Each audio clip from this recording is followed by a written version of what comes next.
નમસ્કાર વિદ્યાર્થી મિત્રો, ઓહા અકાદમીના આ વેબિનારમાં ક્લાસ 3 સ્પેશિયલ વેબિનાર જે મોટાભાગે સચિવાલય બિન સચિવાલય ક્લાર્કની પરીક્ષાઓને ધ્યાનમાં રાખીને કરવામાં આવ્યો છે તેમાં આપ સૌનું સ્વાગત છે.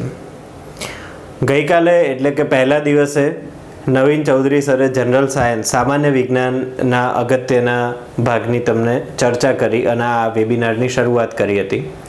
આજે આપણે આવા જ એક અગત્યના મુદ્દા જાહેર વહીવટની ચર્ચા કરવાના છીએ.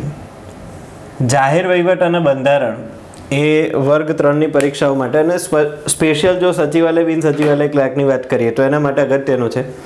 બંધારણ અને જાહેર વહીવટ એમ થઈને 50 માર્કનો ટોપિક હોય છે, પણ આપણે સૌ જાણીએ છીએ મોટાભાગે બંધારણ એની અંદર પૂછાતું હોય છે. જાહેર વહીવટનું પ્રમાણ નહિવત અથવા તો ઓછું એ પ્રકારે જેવી પરીક્ષા અલગ અલગ પરીક્ષાઓમાં અલગ અલગ રીતે પૂછાયું છે. ગઈ વખતે જે સચિવાલય બિન સચિવાલય કેન્સલ થઈ એમાં સામાન્ય વિજ્ઞાનના પ્રશ્નો સૌથી વધારે અઘરા પૂછાયા હતા અને જાહેર વહીવટના માંડ એક પ્રશ્ન પૂછાયો હતો. તો હવે આપણને ખબર નથી કે ભવિષ્યની પરીક્ષાઓમાં શું થઈ શકે અથવા તો કયો વિષય અઘરો પૂછાય, કયો વિષય સહેલો પૂછાય, કયો વિષય વધારે પૂછાય, એવું કંઈ નક્કી હોતું નથી. એટલે દરેક વિષય ઉપર એક યોગ્ય ભાર આપવો એ આપણા માટે જરૂરી છે.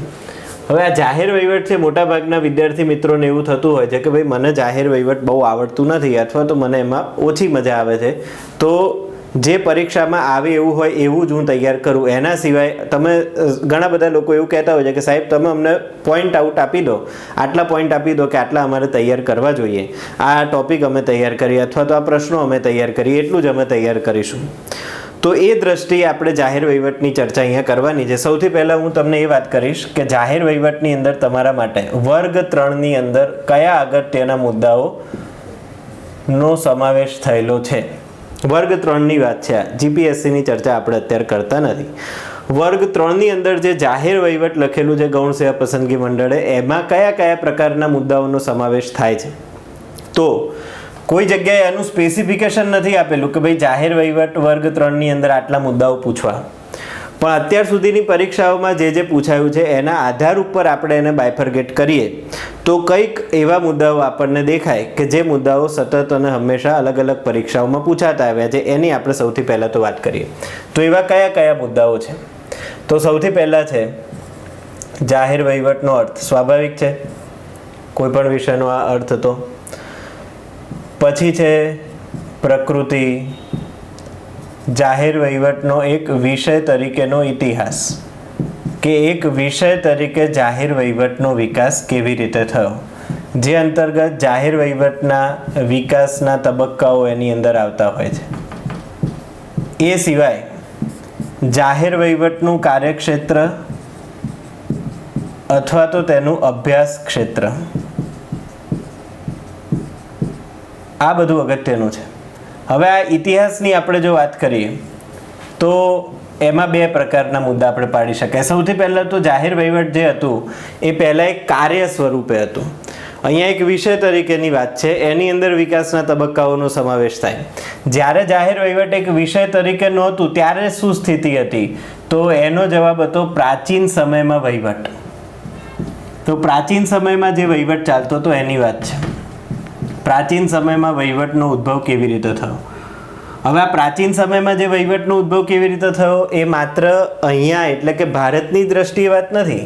પ્રાચીન સમયે ભારતના વહીવટની સ્થિતિ શું છે, પ્રાચીન સમયની અંદર ચીનમાં વહીવટની સ્થિતિ શું છે, પ્રાચીન સમયની અંદર યુરોપમાં વહીવટની સ્થિતિ શું છે, આ બધા વહીવટના આધારે તમને ગૌણ સેવા પસંદગી મંડળ દ્વારા ક્લાર્કની પરીક્ષાઓમાં પ્રશ્નો પૂછાતા આવ્યા છે અત્યાર સુધીમાં. તો આ અગત્યનો ટોપિક છે. એ જ રીતે એક વિષય તરીકે જાહેર વહીવટનો વિકાસ કેવી રીતે થયો એ પણ એટલું અગત્યનું છે. જાહેર વહીવટનું કાર્યક્ષેત્ર શું હોઈ શકે, એનું અભ્યાસ ક્ષેત્ર શું હોઈ શકે, અને એ સિવાય નવીન જાહેર વહીવટ અથવા તો નૂતન જાહેર વહીવટ, આ બધા મુદ્દાઓનો સમાવેશ આપણે જો કરીએ તો આપણે એને જાહેર વહીવટનું પ્રકરણ નંબર 1 એવું કહી શકીએ. તો આ પ્રકરણ નંબર 1 ની અંદર તમારે મૂળભૂત શું વાત હોય તો સૌથી પહેલા તો જાહેર વહીવટ કોને કહી શકાય, વહીવટ શું હોઈ શકે, આ જે થિયોરેટિકલ આસ્પેક્ટ હતા એની વાત થઈ. એના આધાર ઉપર તમે આગળ આવ્યા કે જાહેર વહીવટ તો ભાઈ વર્ષોથી ચાલતો હતો, તો ભાઈ પહેલાં એ કાર્ય સ્વરૂપે હતો, ત્યારની શું સ્થિતિ હતી, અને માત્ર ભારતમાં નહીં ચીનમાં પણ ખરી અને યુરોપમાં પણ શું સ્થિતિ હતી. એનાથી તમે એક સ્ટેપ આગળ આવ્યા કે ભાઈ આજે તમે પબ્લિક એડમિનિસ્ટ્રેશન નામનો કોઈ વિષય જુઓ છો તો એ વિષય કેવી રીતે આવ્યો. વિષયના કોઈ પિતા હતા તો વુડ્રો વિલ્સન, આપણે જાહેર વહીવટના જેને પિતા કહીએ છીએ, એ વુડ્રો વિલ્સને જાહેર વહીવટ માટે શું કર્યું અને કેવી રીતે આ એક વિષય તરીકે આવી ગયો એના આપણા વિકાસના તબક્કાઓમાં જોઈએ. જાહેર વહીવટનું કાર્યક્ષેત્ર, એનું અભ્યાસ ક્ષેત્ર શું હોઈ શકે, અને સૌથી છેલ્લે આજે જે નવા જાહેર વહીવટ તરફ આપણે વધ્યા તો એ જાહેર વહીવટમાંથી ન્યૂ પબ્લિક એડમિનિસ્ટ્રેશન, નવું જાહેર વહીવટ, નૂતન જાહેર વહીવટ કેવી રીતે આવ્યું અથવા તો કેમ આવ્યું અને શું છે, આ બધી બાબતોનો અભ્યાસ માત્ર આ એક મુદ્દો છે. હવે આ એક મુદ્દો જે છે બહુ જ મોટો પણ છે અને પરીક્ષાની દ્રષ્ટિએ પણ અગત્યનો છે. એટલે આ મુદ્દો એવો છે કે જેને આપણે બહુ છોડવો જોઈએ નહીં, પણ આમાંથી ઘણા સબ ટોપિક એવા છે જે ટોપિકોને આપણે છોડી શકીએ. તો આ નોટ કરી લેજો, સૌથી અગત્યનો મુદ્દો છે. આટલા ટોટલ ટોપિક્સ જે છે તમારા માટે અગત્યના છે. તો આ વાત થઈ માત્ર છે નહીં ટોપિક નંબર 1.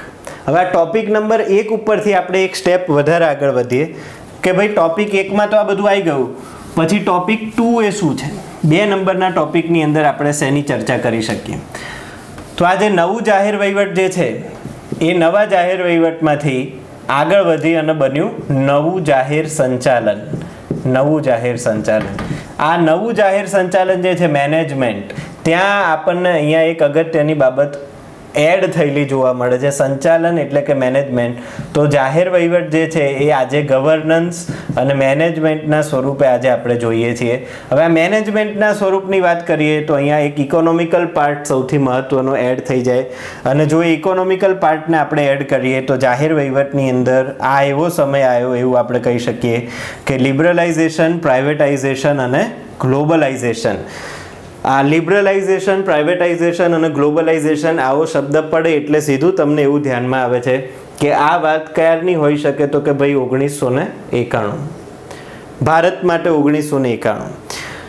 તો 1991માં ભારતમાં શરૂ થયું તો એનું મતલબ એ ફિક્સ છે કે એનું કોઈ વૈશ્વિક બેકગ્રાઉન્ડ પણ હશે ને હશે જ. તો એ બેકગ્રાઉન્ડના આધાર ઉપર આ નવું જાહેર સંચાલન કેવી રીતે શરૂ થયું, કયા કયા દેશમાંથી એની શરૂઆત થઈ, એટલે કે અહીંયા આપણે બ્રિટનની સ્થિતિની ચર્ચા કરવાની છે, અમેરિકાની સ્થિતિની ચર્ચા કરવાની છે. અને આ એવો ટોપિક છે મિત્રો, તમે જુઓ અહીંયા મેં તમને વાત કરી લિબરલાઇઝેશન, પ્રાઇવેટાઇઝેશન અને ગ્લોબલાઇઝેશનની. હવે આ ટોપિક એવો છે ને કે જે તમને બીજી પરીક્ષાઓમાં પણ મદદરૂપ થઈ શકે છે, કારણ કે આ તો લિબરલાઇઝેશન, પ્રાઇવેટાઇઝેશન અને ગ્લોબલાઇઝેશન એટલે અર્થશાસ્ત્રની વાત થઈ, ઇકોનોમી. કારણ કે આ ઉદારીકરણ, ખાનગીકરણ, વૈશ્વિકીકરણ પર શેનું તો કે માર્કેટનું, બજારની આ વાત છે. તો બજાર આધારિત આખો વહીવટ હવે દિવસે દિવસે બનવાની વાત છે. તો આ બજાર આધારિત વહીવટની જે વાત છે એ આ છે નવું જાહેર સંચાલન. આ જીપીએસસીની મેન્સની પરીક્ષામાં પણ એક વખત પૂછાયેલો પ્રશ્ન છે. ઓક્ટોબર 2016માં જીપીએસસી મેન્સમાં એક MCQ તરીકે આ પ્રશ્ન પૂછ્યો હતો કે બજાર આધારિત વહીવટ જે છે નામકરણ કોણે કર્યું છે. તો આ ટોપિક એવો છે જે તમને બાકીની પરીક્ષાઓમાં પણ મદદરૂપ થઈ શકે. સ્પીપાના પેપરમાં પણ એક વખત આમાંથી પ્રશ્ન પૂછાયેલો હતો 2017ના વર્ષે. તો આ તમારો બીજો ટોપિક છે, નવું જાહેર સંચાલન. હવે આ નવા જાહેર સંચાલન તો થયો ટોપિક નંબર 2. હવે વાત કરીએ કે ટોપિક નંબર 3 શું છે. તો આજના સમયમાં તમે નવા જાહેર સંચાલન કરતાં પણ આપણે એક સ્ટેપ આગળ વધ્યા. આ તો વાત થઈ 90s પછી. આજે તો આપણે 21મી સદીમાં છીએ. તો 21મી સદીમાં શું ચાલે છે, આજે વહીવટની અંદર તમે કયા શબ્દો સાંભળો છો? તો આજે તમે જે અગત્યના શબ્દો સાંભળો છો એમાંથી એક મહત્વનો શબ્દ છે સુશાસન, ગુડ ગવર્નન્સ. તમે બધાએ આ શબ્દ સાંભળેલો છે. તો શાસન કેવું હોવું જોઈએ? તો બધા લોકો કહે છે કે શાસન ચંદ્રગુપ્ત જેવું હોવું જોઈએ, સારું શાસન, સુશાસન. તો સુશાસન એટલે કે ગુડ ગવર્નન્સ. અને એની સાથે સાથે બીજી અગત્યની વસ્તુ છે ઈ શાસન. આજે તમે ડિજિટલાઇઝેશનની ખાસ વાત સાંભળી રહ્યા છો. આ તો આ ડિજિટલાઇઝેશન જે છે એના વગર તો આજના સમયમાં શાસન કરવું એ શક્ય નથી. રાજ્ય વ્યવસ્થા આજના સમયમાં ઇન્ટરનેટ વગર એ શક્ય નથી એવું કહેવામાં પણ આપણે કોઈ સંકોચ નહીં કરવો, કારણ કે ઈ ગવર્નન્સ વગર બધું નકામું છે. તો આ ઈ શાસન જે છે એ આજના સુશાસનની સાથેનું જ મહત્વનું બિંદુ છે. તો આ ઈ શાસન અને સુશાસન એવા મુદ્દા છે કે જે તમારા પેપર માટે 1 માર્ક માટે અગત્યના હોય છે. એટલે અત્યારે આ જે સચિવાલય બિન સચિવાલયનું પેપર થયું એના કરતાં પહેલાંના પેપરમાં તમે જાઓ તો દર વખતે લગભગ અને ઘણી બધી વખત મોટાભાગના પ્રશ્નો ઈ શાસનમાંથી પણ બાકીના પેપરોમાં પણ ગૌણ સેવા પસંદગી મંડળ દ્વારા પૂછાતો. એટલે ક્લાર્કના પેપર છોડીએ તો બાકીના પેપરોની અંદર પણ 1 માર્કના પ્રશ્નોમાં ક્યારેક ક્યારેક સુશાસન અને ઈ શાસન એ અગત્યનું બિંદુ થાય છે. જ્યારે ઈ શાસન એવો ટોપિક છે કે ઈ શાસન તો તમારા જીપીએસસી માટે પણ અગત્યનો છે, કારણ કે ઈ ગવર્નન્સ ત્યાં તમને આપેલું જ છે. ડિજિટલાઇઝેશન, સાયન્સ ટેકનોલોજીની અંદર ત્યાં તમને આપેલું છે, તો એ દ્રષ્ટિએ પણ અગત્યનું છે. તો આ તમારા માટે થયો ટોપિક નંબર 3. તો અત્યાર સુધી આપણે જે વાત કરી કે ભાઈ પ્રાચીન સમયથી શાસન કેવી રીતે આગળ આવતું આજના સમય સુધી અહીંયા પહોંચી ગયું. હવે આ વાત થઈ શાસન પ્રક્રિયાની, જે અત્યાર સુધી અહીંયા કેવી રીતે આવી. હવે શાસન પ્રક્રિયા અત્યાર સુધી અહીંયા પહોંચી, તો આ શાસન પ્રક્રિયાની અંદર જે કંઈ પણ વાતો થઈ એ વાતો આ 3 મુદ્દાઓમાં આવી, પણ એમાં સિદ્ધાંતો, એ સિદ્ધાંતોની સાથે નિયમો, એની વ્યાખ્યાઓ, એવી બધી ચર્ચા અત્યાર સુધી નથી આવી. એ બધાનો આપણે સમાવેશ હવે આના આગળના મુદ્દામાં કરીશું. તો એ આપણે કહીશું મુદ્દા નંબર 4. તો મુદ્દા નંબર 4ની અંદર આપણે જાહેર વહીવટમાં શેનો સમાવેશ કરીએ એની પણ વાત કરી દઉં. આ બધા જ મુદ્દાઓની ચર્ચા આપણે ઓહા અકાદમીની એન્ડ્રોઈડ એપ્લિકેશન ઉપર કરેલી જ છે. જે વિદ્યાર્થીઓ એ જુએ છે એ બધાને તો એનો ખ્યાલ જ છે. જે લોકો નથી જોતા એમના માટે આ વિશદ એક વિવરણ છે. આનાથી વધારે ઊંડું જ્ઞાન આપણે હંમેશા આવા લેક્ચરોમાં તો વેબિનાર્સની અંદર તો કરતા જ રહીશું, પણ તમારે આ બધું જ ફ્રીમાં પણ અમારી એપ ઉપર ઉપલબ્ધ છે. તો ત્યાં તમે એ એપ ઉપર ફ્રીમાં બિલકુલ આ બધું ભણી જ શકો છો. તમે ત્યાં જઈ અને રજિસ્ટ્રેશન કરીને આ બધું તમને ફ્રીમાં મળવાનું જ છે. હવે મુદ્દા નંબર 4ની આપણે જે વાત કરતા હતા એના ઉપર આવી જઈએ. તો ભાઈ જાહેર વહીવટના અભિગમો અને સિદ્ધાંતો જે છે, જાહેર વહીવટના અભિગમો અને સિદ્ધાંતો આ વર્ગ 3ની પરીક્ષાઓ માટે સૌથી મહત્વના ટોપિકોમાંનો એક ટોપિક છે. જાહેર વહીવટના અભિગમો અને સિદ્ધાંતો. આ અભિગમો અને સિદ્ધાંતોને જો આપણે આમ 2 ભાગમાં વહેંચી નાખવા હોય તો એક છે જાહેર વહીવટના અભિગમો. આમ 5 અભિગમો છે, એમાંથી 3 અભિગમો અગત્યના છે અને અત્યાર સુધીની પરીક્ષાઓમાં પૂછાઈ ચૂકેલા છે. 2 અભિગમો એવા છે જે અત્યાર સુધીની પરીક્ષાઓમાં પૂછાઈ ચૂકેલા નથી. નહીં પૂછાય એવું તો કોઈ કહી શકતું નથી, પણ 3 અગત્યના છે એવું આપણે ચોક્કસ કહી શકીએ. બાકી સિદ્ધાંતો જે છે એ બધા જ સિદ્ધાંતો અગત્યના છે. સિદ્ધાંતોમાંથી મોટાભાગના સિદ્ધાંતો અત્યાર સુધીની વર્ગ 3ની પરીક્ષાઓમાં પૂછાયેલા પણ છે. એટલે જો તમે ગૌણ સેવા પસંદગી મંડળના જૂના પેપરો વગેરે ધ્યાનથી જુઓ તો તમને ધ્યાનમાં આવશે કે સૌથી વધારે અગત્યના ટોપિકોમાંનો કોઈ ટોપિક હોય તો એ છે જાહેર વહીવટના અભિગમો અને સિદ્ધાંતો. આ સૌથી વધારે અગત્યનો છે. આ યાદ રાખી અને આની તૈયારી તમારે ખાસ કરવી જોઈએ. અભિગમો અને સિદ્ધાંતો પણ થઈ ગયું. તો હવે આગળ મારે કયો ટોપિક કરવો? તો આની આગળ જે ટોપિક તમારે કરવાનો છે એ ટોપિક છે વહીવટી વર્તણૂક, બિહેવિયરલ આસ્પેક્ટ. વહીવટની અંદર આ સૌથી અગત્યની વસ્તુ છે. હવે ઘણી બધી બાબતો એવી છે જે વહીવટ સિવાય પણ ઘણા ટોપિકની અંદર તમને જોવા મળે. વહીવટની આપણે ચર્ચા કરીએ એટલે મૂળભૂત વાત આવે ઓર્ગેનાઇઝેશન, સંગઠન, વ્યવસ્થા તંત્ર. હવે વ્યવસ્થા તંત્રમાં કામ કરનારો જે કર્મચારી છે એ તો છેવટે કોણ છે? તો કે માણસ. અને માણસ હોય એટલે એમાં માણસની બાબતોનો પણ અભ્યાસ તો આવી જ જાય. એટલે માણસની બાબતોનો અભ્યાસ એટલે શું? તો આ માણસની બાબતોનો અભ્યાસ એનો મતલબ એવો થાય કે ભાઈ માણસ શું કરવાથી કામ કરવા માટે પ્રેરાય છે, શું થવાથી માણસ ઉપર કામ ના કરવાની અસર થાય છે. આવી બધી બાબતોની ચર્ચા આપણે આ વહીવટની અંદર વહીવટી વર્તણૂક નામના ટોપિકની અંદર કરવાની. આની અંદર ઘણા 3 મહત્વના પાઠ છે. એક આપણે પ્રેરણા કહી શકીએ. પ્રેરણા જે છે એ અગત્યનો બિંદુ છે. આની અંદર મોટિવેશનના આધારે પ્રશ્નો પણ તમને તમારી પરીક્ષાઓમાં પૂછાયા છે. એવી જ રીતે પ્રેરણા સિવાયના બિંદુઓની વાત કરીએ તો બીજો બિંદુ આની અંદર જે અગત્યનો છે એ છે નિર્ણય, ડિસિઝન. તો ડિસિઝન એ શું છે, ડિસિઝન મેકિંગ પ્રોસેસ કેવી રીતે થાય, ડિસિઝન મેકિંગ પ્રોસેસ કેટલા સ્ટેપની હોઈ શકે, આ બધી બાબતો જુદા જુદા સાયન્ટિસ્ટોએ આપણને બધાને શીખવાડેલી છે. એની પણ ચર્ચા આની અંદર છે. અને આ બધું જ જો બાજુ પર મૂકીએ તો સૌથી વધારે અગત્યનો મુદ્દો જે છે કે કોઈ પણ ઓર્ગેનાઇઝેશન છે એ ઓર્ગેનાઇઝેશન કામ બહુ જ સારું કરી શકે, પણ ક્યારે? જ્યારે એમાં એક લીડર હોય. લીડરશીપ વગર બધું નકામું છે. લીડર તો જોઈશે ને જોઈશે. કોઈ પણ જગ્યાએ અંદરથી તમારામાં લીડરશીપ પાવર હોવો જોઈએ. એટલે આજકાલ જે સોફ્ટ સ્કિલની ચર્ચા ચાલે છે એમાં ખાસ લીડરશીપ શીખવાડે છે. કોઈ પણ ઇન્ડસ્ટ્રીને પણ જેની જરૂર છે એ છે લીડરશીપ. એવી જ રીતે સરકારનું પણ એક સંગઠન ચાલે છે. ઘણા બધા આઈએસ ઓફિસર પાસ થઈને જાય છે, પણ જેનામાં લીડરશીપ રોલ નથી એ માણસ બહુ કામ લાગતો નથી. ઓર્ગેનાઇઝેશન માટે લીડરશીપ એ અગત્યનું છે. તો આની અંદર જે ત્રીજો અગત્યનો બિંદુ જેને આપણે એડ કરીએ એ છે નેતૃત્વ. તો નેતૃત્વ શું હોય, પ્રેરણા કેવી રીતે પ્રાપ્ત થાય, પ્રેરણાના કયા કયા સિદ્ધાંતો હોય, નિર્ણય પ્રક્રિયા શું છે, આ બધી બાબતો જે છે આ વહીવટી વર્તણૂકની અંદર આવે છે અને આ અગત્યની છે. એવી રીતે આ વાત થઈ વહીવટની અંદરની બાબતોની. આ સિવાય બીજા કયા ટોપિક છે જે જાહેર વહીવટની અંદર તમને આવે છે? હવે જુઓ, તો બીજા ટોપિકની આપણે વાત કરીએ. કોઈ પણ સંગઠન ચલાવવા માટે અથવા તો કંઈ પણ ઘર ચલાવવા માટે પણ જેની સૌથી વધારે જરૂર છે એ શું છે? તો કે પૈસા, મની. તો અર્થતંત્ર દેશ માટે પણ જેટલું અગત્યનું છે એટલું સંગઠન માટે પણ છે. તો ભાઈ અગત્યનો બિંદુ જે છે એ છે નાણાકીય વહીવટ, પૈસા. ભાઈ પૈસા ક્યાંથી આવ્યા અને ક્યાં ગયા, આ બહુ મહત્વનો બિંદુ છે. તો નાણાંનો વહીવટ કેવી રીતે થાય? સરકારની અંદર નાણાંનો વહીવટ કેવી રીતે થાય? તમે જુઓ, સરકાર શેના આધારે નાણાંનો વહીવટ કરતી હોય છે? એટલે કે સરકાર શેના આધારે આપણા માટે પૈસા ફાળવે છે? તો બજેટ, અંદાજપત્ર જેને આપણે કહીએ છીએ. તો આ બજેટ જે છે, બજેટ તો બંધારણની અંદર આવતો મુદ્દો પણ છે, કારણ કે બજેટને તમે જુઓ તો બંધારણની અંદર આર્ટિકલ 112 નંબર તમને લખેલો છે, વાર્ષિક નાણાકીય નિવેદન, એન્યુઅલ ફાઇનાન્શિયલ સ્ટેટમેન્ટ, જેને આપણે બજેટ કહીએ છીએ. એવી રીતે બજેટની સાથે એનો ઇતિહાસ પણ જોડેલો હોય. બજેટની વાત આવે એટલે ધ્યાનમાં રાખો, બજેટ આવે એટલે અર્થશાસ્ત્ર પણ આવી જાય, બજેટ આવે એટલે બંધારણ પણ આવી જાય, અને આ બધું જે ભેગું થાય એને કહેવાય પબ્લિક એડમિનિસ્ટ્રેશન. એટલે આવા મુદ્દાઓ તમને ત્યારે આવડશે જો તમને બાકીના મુદ્દાઓ પણ આવડતા હોય. એના વગર આ બધા મુદ્દાઓ નહીં આવડે. એટલે બજેટ અત્યારના સમયમાં કેવી રીતે આવે છે, બજેટમાં મોદી સરકારે કોઈ સુધારા ફેરફાર કર્યા હોય તો એ શું છે, આ બધી બાબતોની ચર્ચા આપણે આ બિંદુની અંદર કરવાની હોય છે.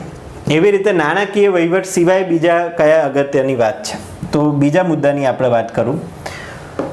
અગત્યનો મુદ્દો છે આ જે કંઈ પણ વહીવટ આજે તમે જુઓ છો એ વહીવટ કેવી રીતે બન્યો, બરાબર ને? કારણ કે આ વહીવટ આખો જે બનેલો તમે જુઓ છો તમારી સામે, એ કોઈક રીતે તો બન્યો હશે, કોઈક માણસોએ બનાવ્યો હશે, કોઈક પદ્ધતિના આધારે બન્યો હશે. તો એ પણ તમને ધ્યાનમાં હોવું જોઈએ. તો એ છે ભારતમાં બ્રિટિશ પ્રશાસન. આ અગત્યનો બિંદુ છે. આ બ્રિટિશ પ્રશાસન એવો ટોપિક છે જે તમને બંધારણમાં પણ આવે, જે તમને ઇતિહાસની અંદર પણ આવે, અને એ તમને અહીંયા પબેડમાં પણ આવે. બ્રિટિશ પ્રશાસન તમને ખબર હોવી જોઈએ, કારણ કે બ્રિટિશ પ્રશાસન એટલે શું? તો કે ભાઈ ભારતમાં જે વહીવટની રચના થઈ છે, હવે આની અંદર બધા જ મુદ્દાઓનો હું સમાવેશ કરી દઈશ. એટલે આની અંદર આપણે અલગ અલગ સબ ટોપિક કાઢી શકીએ, જેમ કે સંધિ સેવાઓ. આ સંધિ સેવાઓ અગત્યની વસ્તુ છે. સંધિ સેવાઓ વગર તો વહીવટ ચાલવાનો નથી. સિવિલ સર્વિસીસ, તો આ અગત્યનો પાર્ટ શેમાં આવશે? તો એને આપણે અહીંયા લાવીશું, બ્રિટિશ ઇન્ડિયા. એવી રીતે આજના સમયમાં કોર્ટ છે, એવી રીતે આજે કલેક્ટર છે. ધારો કે કલેક્ટર, તો કલેક્ટર વગર તમારો વહીવટ થોડો ચાલવાનો. વહીવટ ચલાવવો હોય તમારા જિલ્લાનો તો ડિસ્ટ્રિક્ટ મેજિસ્ટ્રેટ આજે કોણ છે? કલેક્ટર. તો કલેક્ટરનું પદ એ એક ઐતિહાસિક પદ છે, જેની કોઈ ચોક્કસ શરૂઆત થઈ હશે. એવી રીતે તમે જુઓ તો 1772માં કલેક્ટરના પોસ્ટની શરૂઆત થઈ. તો એનો મતલબ એ થયો કે તમને પ્રશ્ન પૂછે કે ભાઈ 1772માં કયા ગવર્નર જનરલે કલેક્ટરની પોસ્ટની શરૂઆત કરી હતી? તો તમને ધ્યાનમાં હોવું જોઈએ. આવા બધા મુદ્દાઓ એ સિનિયર ક્લાર્કના પેપરમાં 2018માં પૂછાયેલો પ્રશ્ન છે. બહુ સહેલો પ્રશ્ન છે, મોટાભાગના લોકોને આવડતો હોય. પણ આ તો વાત થઈ કલેક્ટરની. એવું ને એવું, ચલો તમને કલેક્ટર તો ઠીક છે, તમને એવું પૂછે કે ભાઈ આજે આપણા રાજ્યની અંદર ચીફ સેક્રેટરીની પોસ્ટ પણ છે, જે અત્યાર સુધી નથી પૂછાયેલો પ્રશ્ન, પણ એ પણ પૂછી શકે. એવું જરૂરી થોડું છે કે દર વખતે કલેક્ટર જ પૂછે. ચીફ સેક્રેટરીની પોસ્ટ કયા ગવર્નર જનરલે શરૂ કરી, કયા વર્ષે શરૂ કરી, એવું પણ પૂછી શકે. તો આ બહુ વાસ્ટ ટોપિક છે. એની અંદર બીજા ઘણા બધા સબ ટોપિક્સનો સમાવેશ થાય છે, ઘણા બધા મુદ્દાઓ આવી જશે. એ મુદ્દા આ બધું તમને આવડતું હશે તો તમને ઘણા બધા બંધારણના માર્કમાં પણ લાભ થશે. ઘણા બધા લોકો એવું કહે છે કે ઘણું બધું બંધારણનું જ પૂછાય છે, પણ આ એવા ટોપિક્સ છે જે બધા વહીવટ અને બંધારણ ભેગા છે. એટલે સ્વાભાવિક રીતે, અને તમારા કામના પણ આ છે મોટા ભાગે. એટલે તમને આવા પ્રશ્નો પૂછવા ઉપર વધારે ભાર આપવામાં આવે. તો આ ખાસ ધ્યાન રાખશો. તમે સિનિયર ક્લાર્કના, હેડ ક્લાર્કના બધા પેપર જોશો તો મેં અહીંયા કહેલા છે એ બધા પ્રશ્નો તમને ચોક્કસ દેખાશે. હવે આના કરતાં આગળના ટોપિકની વાત કરું કે બીજું તો એવું શું છે આની અંદર કે જે તમને બાકી આવી શકે અને બાકી આવતો હોય છે. હવે એવો કયો ટોપિક આપણી સામે વધ્યો કે જે તમારી પરીક્ષામાં આવે છે? તો એ વધેલો ટોપિક છે એનું નામ છે વહીવટી સુધારણા. જો કોઈ પણ સંગઠન, કોઈ પણ ઓર્ગેનાઇઝેશન માણસોથી બનેલું હોય છે અને માણસો અથવા તો કોઈ પણ વ્યક્તિ એ જીવનમાં બધું જ કામ એવું નથી કરી શકતા જે પરફેક્ટ હોય. અને આજના સમય માટે જો તમે પરફેક્ટ કર્યું તો એ 5 વર્ષ પછી પરફેક્ટ રહેતું નથી, કારણ કે સમય આગળ જાય એમ માણસે હંમેશા બદલાવવું પડે. એટલા માટે વહીવટ માટે એક શબ્દ છે કે વહીવટ જે છે ને એ હંમેશા કેવો હોય છે? તો ગતિશીલ, ડાયનામિક. સમયની સાથે બધું જ અહીંયા બદલવું પડે. જેમ તમે સાંભળ્યું છે ને, ગુજરાત પણ કેવું છે? ગતિશીલ. કેમ? કારણ કે ગુજરાત સરકારે પણ સમયની સાથે બદલાવવું પડે. આ અગત્યની બિંદુ છે, અગત્યની વાત છે કે ગતિશીલતા હોવી દરેક જગ્યાએ. ગતિશીલતા હશે તો વધારે સારું થઈ શકશે. તો મૂળભૂત બિંદુ છે ગતિશીલતા. તો ગતિશીલતા ક્યારે આવે? તો જો સતત સુધારણાની પ્રોસેસ ચાલતી રહે. એટલે સુધારણા જે છે ને એ પ્રક્રિયા છે, પ્રોસેસ, જે હંમેશા સતત કરતા રહેવાનું છે. હવે આ પ્રોસેસ એટલે કે સુધારણા કરશે કોણ અને ક્યારથી શરૂ થઈ? તો એ તો સતત ચાલતી આવતી પ્રક્રિયા છે. એ આપણને અહીંયાની સાથે જ કનેક્ટેડ બિંદુ તમને જોવા મળશે. કેવી રીતે બધું આગળ પહોંચ્યું? પહેલા સંધિ સેવાઓ ઓલ ઇન્ડિયા સર્વિસીસ જ્યારે શરૂ કરી સરદાર વલ્લભભાઈએ તો કેવી હતી? આજના સમયમાં ઓલ ઇન્ડિયા સર્વિસીસમાં વધારો થયો. એવી રીતે સરકારને ઘણી બધી સમિતિઓ બનતી હોય છે સરકારની અંદર, તમે બધા જાણો જ છો. એવી રીતે સમિતિઓ જ માત્ર નહીં, સરકારમાં ઘણા બધા કમિશન પણ બનતા હોય છે જેને આપણે આયોગ કહેતા હોઈએ છીએ. તો કમિશન છે, કમિટી છે, આ બધું સરકાર સતત બનાવે છે. શેના માટે? તો આ બધા કમિશન અને કમિટી સરકારને ભલામણ આપે, રિકમેન્ડેશન કરશે અને એ લોકોની જે રિકમેન્ડેશન હશે એમાંથી સરકારને જે વાતો કરવા જેવી લાગશે એ વાતો કરશે. એટલે તમે જુઓ તો અત્યારના સમયમાં સૌથી વધારે સળગતા મુદ્દાની વાત છે ઘણા બધા મુદ્દાઓમાં, એ એક છે ભ્રષ્ટાચાર. હવે ભ્રષ્ટાચાર કેટલાય સમયથી અગત્યનો છે, પણ ભાઈ ભ્રષ્ટાચાર તો ઘણા બધા સમયથી અગત્યનો છે. જ્યારથી નહેરુ હતા ત્યારથી ભ્રષ્ટાચારનો મુદ્દો છે અને આજે નરેન્દ્રભાઈ છે તો પણ ભ્રષ્ટાચારનો મુદ્દો તો ચાલુ જ છે. તો ભ્રષ્ટાચારને નાથવા માટે શું કરવાનું? તો એના માટે ઘણા બધા પ્રયાસ થયા હોય. અને ભ્રષ્ટાચારને નાથવા માટે કોઈ એક સંસ્થા થોડી છે, ઘણી બધી સંસ્થાઓ છે. તો ભાઈ ઘણી બધી સંસ્થાઓ આવી કેવી રીતે? તો કોઈને કોઈ સમિતિ, કોઈને કોઈ આયોગની ભલામણના આધારે આવી. એટલે ધારો કે તમે જુઓ તો ફર્સ્ટ ARC છે, સેકન્ડ ARC છે, એવી રીતે સરકારિયા કમિશન છે. ઘણા બધા કમિશનો, ઘણા બધા પંચો આપણા ભણવાની અંદર આવે છે. અને આ બધા પંચ છે, આ બધા કમિશન છે, એ લોકોએ જે કંઈ પણ ભલામણો કરી છે એના આધારે જ બધા સુધારા વધારા થતા હોય છે. તો આ સુધારણાનો જે મુદ્દો છે એ પણ અગત્યનો છે. હવે આ બધા ઘણા મુદ્દા એવા છે. અત્યારે ધારો કે મેં અહીંયા જે કંઈ પણ 3 મુદ્દા તમને લખેલા જોવા મળે છે, એટલે કે સૌથી પહેલાં નાણાકીય વહીવટવાળો મુદ્દો, એવી રીતે બ્રિટિશ પ્રશાસનવાળો મુદ્દો અને અહીંયા વહીવટી સુધારણાવાળો મુદ્દો. આ એવા મુદ્દા છે કે આ મુદ્દા જો તમને આવડતા હશે તો આ GPSCની પરીક્ષાઓમાં પણ લાભકારક છે. કયા મુદ્દા કઈ પરીક્ષામાં મહત્વના છે એ પણ તમારે સમજવાની વાત છે. હવે આવું કંઈ તમને દરેક માણસ દર વખતે લખીને ના આપે. જ્યારે જ્યારે તમે આવી રીતે લેક્ચરમાં ભણવા બેસો છો ત્યારે ત્યારે એની સામે એક નોટ બનાવવાની તમારે. એ નોટની અંદર તમે મુદ્દાઓ લખી નાખો કે ભાઈ આટલા આટલા આટલા આટલા મુદ્દા મારે તૈયાર કરવાના. ચોપડીઓમાં તો બહુ બધું આપ્યું હશે. ઘણા બધા લોકો એવું પૂછતા હોય છે કે ભાઈ ફલાણા વિષયમાં કઈ ચોપડી બહુ સરસ છે. તો બધા લોકોએ ચોપડી બનાવી છે અને જે લોકોએ ચોપડી બનાવી છે બધા હોશિયાર માણસો છે. કે ડફોડ માણસ હોય તો ચોપડી બનાવી નથી. તો એ હોશિયાર માણસ હોય જો ચોપડી બનાવી છે તો હવે પેલો હોશિયાર માણસ વધારે સારો ડફોડ, પેલો બીજો ડફોડ હતો, પેલો વધારે હોશિયાર હતો, એટલે એની ચોપડીમાંથી પૂછાય એવું ના. કયા મુદ્દાઓ તમારે ભણવાના છે એ તમારા માટે અગત્યની વસ્તુઓ છે. એ મુદ્દાઓ અને જે મુદ્દા જે ચોપડીમાં સારા આપ્યા હોય એ ચોપડી પકડીને તમે તમારું કામ ઉઠાવીને શરૂ કરી દો. કોઈ એકમાં જ બધું સરસ મળી જશે એવું ના પણ બને. અથવા તો એક ચોપડી લઈએ એમાં બધું જ સરસ હતું, પેલામાં બધું ખરાબ હતું, એવું નહીં થાય. બને કે આમાં 2 મુદ્દા સારા હોય, બીજા 2 મુદ્દા સારા હોય, અથવા તો કોઈ ચોપડી એવી તમને મળી જેમાં કોઈ મુદ્દો કયો છે તમને ખબર જ નહીં પડે, એવું પણ બને. તો જ્યારે કોઈ ભણાવે છે, સમજાવે ત્યારે એ મુદ્દાઓ તમે જુઓ, એ મુદ્દાઓ નોંધ કરો, એ મુદ્દાઓના આધારે કોઈ મટીરિયલ પકડો, એને અંદર તૈયારી કરવાની શરૂઆત કરો. આ બધા જ જે મુદ્દાઓની આપણે ચર્ચા કરી આ બધા જ મુદ્દાઓ આપણી એપ ઉપર તો છે અને એપ ઉપર બધા આપણે ફ્રીની અંદર આ એપ પર મૂકેલું છે જાહેર વહીવટ. તો બધા જ વિદ્યાર્થીઓ જાહેર વહીવટ ફ્રીમાં ભણી જ શકો છો. પણ સાથે સાથે આપણે વેબિનારની અંદર પણ એની ચર્ચા કરતા રહીશું, જેથી કરીને બાકીના મુદ્દાઓ પણ તમને ધ્યાનમાં રહે, તમને આવડતા રહે. તો એક તો એપ તો તમે પહેલાં ડાઉનલોડ કરી જ લેજો અને એના ઉપર જાહેર વહીવટ ભણવાનું શરૂ કરજો. એમાં સાથે સાથે બીજી અગત્યની વસ્તુ છે કે વિડીયો વાઇઝ પ્રશ્નો પણ તમને આપેલા છે. તો એક વિડીયો જોઈ અને એમાં પ્રશ્નો જે થયા હોય તમને, તો તમને ધ્યાનમાં આવશે. અને બીજું, તમે પ્રશ્નો સોલ્વ કરશો તો તમને પણ ધ્યાનમાં આવશે કે એ વિડીયોમાંથી તમે જે ભણ્યા એ તમને આવડ્યું કે નથી આવડ્યું, અથવા તો ફરીથી જોવું પડશે કે નહીં. તો એ પણ ધ્યાનમાં રાખવા જેવી વસ્તુ છે. તો આ બધા જ મુદ્દા અગત્યના છે. તો ભ્રષ્ટાચારની વાત આપણે કરતા હતા, તો અહીંયા આવ્યા તો હવે ભ્રષ્ટાચારના મુદ્દાઓમાં આજે તમે જે જુઓ છો, લોકપાલ છે, લોકાયુક્ત છે, તો આ બધાની ચર્ચા આપણે આની અંદર કરવાની છે. તો આવા બધા મુદ્દાઓ, આ જેટલા ટોપિક્સ આપણે વાત કરી, તો શરૂઆત જે મેં વાત કરી કે જાહેર વહીવટનો અર્થ, પ્રકૃતિ, કાર્યક્ષેત્ર, અભ્યાસ ક્ષેત્ર, જાહેર વહીવટનો વિકાસ કેવી રીતે થયો, પ્રાચીન સમયમાં વહીવટ, અત્યારના સમયમાં વહીવટ, આજના સમયમાં વહીવટ as a management, new public મેનેજમેન્ટના સ્વરૂપે આવી ગયું, એના આગળ સુશાસન, ઈ શાસન, આ બધા જ જે મુદ્દાઓ છે, આ આખો જાહેર વહીવટનો સિલેબસ છે તમારો. અને આ બધું આપણે તૈયાર કરવાનું છે. વર્ગ 3ની પરીક્ષાઓ માટે તમને આ બધું જ આપણે અહીંયા તૈયાર કરીશું. તો અત્યારે આટલા મુદ્દા પકડો અને બીજું, એપ ઉપર જઈ અને આ મુદ્દાઓના આધારે જે વિડીયો છે એના ઉપર ભણવાની શરૂઆત કરો. આગળ પણ જાહેર વહીવટના આ વેબિનારના મુદ્દાઓની અંદર આપણે તમારા લાઈવ પ્રશ્નોનું સમાધાન પણ કરતા રહીશું અને આ બધી ચર્ચા આપણે આગળ કરીશું. બીજું, આગળ હવે જે અમે નવો વેબિનાર વગેરે કરીશું એમાં અમે તમને ટેસ્ટ સિરીઝ પણ લઈને આવીશું, જેથી કરીને અહીંયા મેં બધા મુદ્દા બતાવ્યા, એપ ઉપર એ બધા જ મુદ્દાઓ તમને ફ્રીમાં મૂકેલા છે, જે તમે ફ્રીમાં ભણી શકો છો. એમાં ટેસ્ટના પ્રશ્નો પણ છે, એ પણ તમે ભણી શકો છો. હવે એ સિવાયના નવા પ્રશ્નો જે પરીક્ષાઓમાં પૂછાયેલા છે, જે સારા પ્રશ્નો છે, જે પૂછાઈ શકે એવા પ્રશ્નો છે, એવા પ્રશ્નો બનાવી અને અમે નવા વેબિનારમાં તમારી સમક્ષ આવીશું. ટોપિક વાઇઝ બનાવીને લાવીશું અને ટોપિક વાઇઝ એ પ્રશ્નોનું સોલ્યુશન કરવાની આપણે શરૂઆત પણ કરીશું. અને એવું પણ કરીશું કે જે લોકો વધારે સારા પ્રશ્નોના જવાબ આપે એને પણ કંઈક લાભ થાય. તો આ મુદ્દાઓ છે. હવે તમે એની શરૂઆત કરો ભણવાની, અને જે કંઈ પણ પ્રશ્નો થાય એ તમે અમારા વોટ્સએપ ઉપર મોકલી આપો.